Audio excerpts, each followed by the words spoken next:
you very much.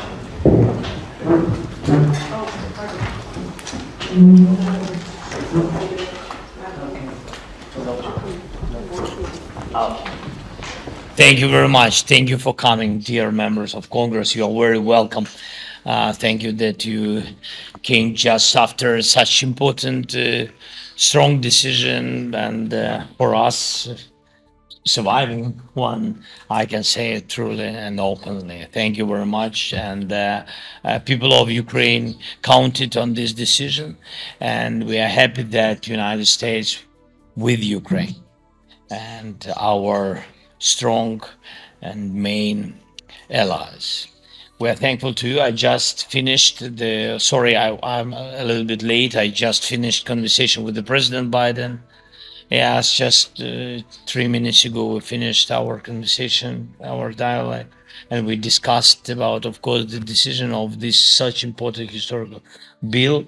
And we spoke about that how we can rush after the decision getting package of military support. That is crucial for our soldiers on the battlefield. They wait for some points, and of course I shared with him the most big deficit, and I will speak we will speak about it. Of course, the first one is, which is very important, air defense.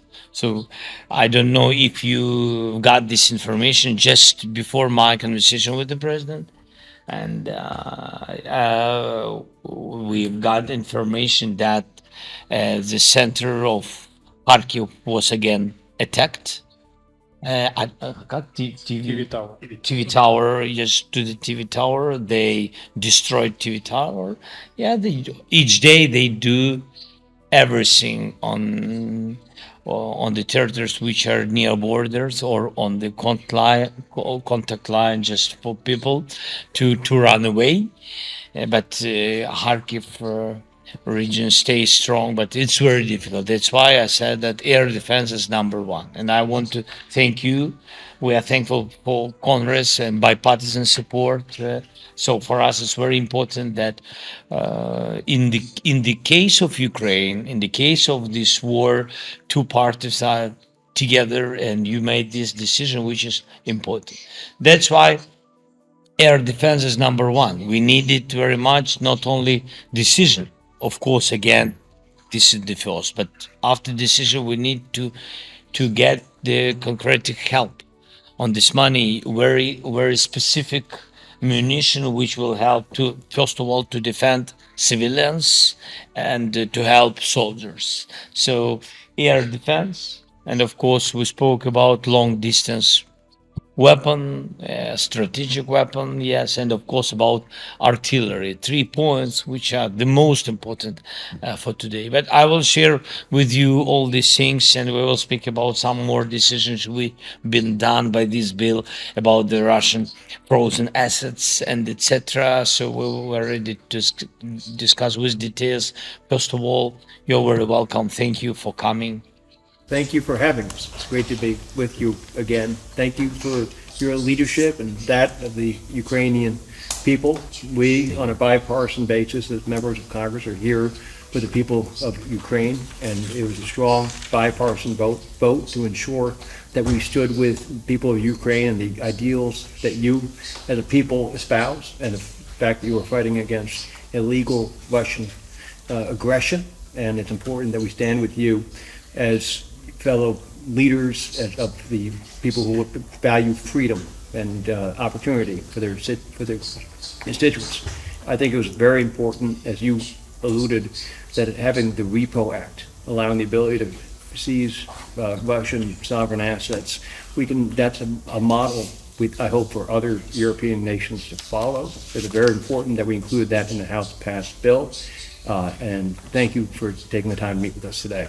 Thank you again for sharing your time with us. A little context around that bill and what we did that wouldn't be in the newspapers. Not only was it bipartisan, and the chair and myself work hand in hand on these issues, but there was a rule that was used, or a procedure that hasn't been used in nearly a quarter of a century successfully, where we could come by. So it showed the strength of the commitment to get this done. We wish it was done sooner. Yet it's done, and the Senate, when they had the preliminary vote, it was like 70 to 29, sending it to the House. So since this mirrors the other one, I would be surprised if it wasn't in that range too. So things are good in that respect. We're here because you're in the front line. So many of us, 400,000 American families were like mine. In World War II, I lost an uncle killed in action. They brought the biggest period of peace and prosperity of modern times than we've ever seen.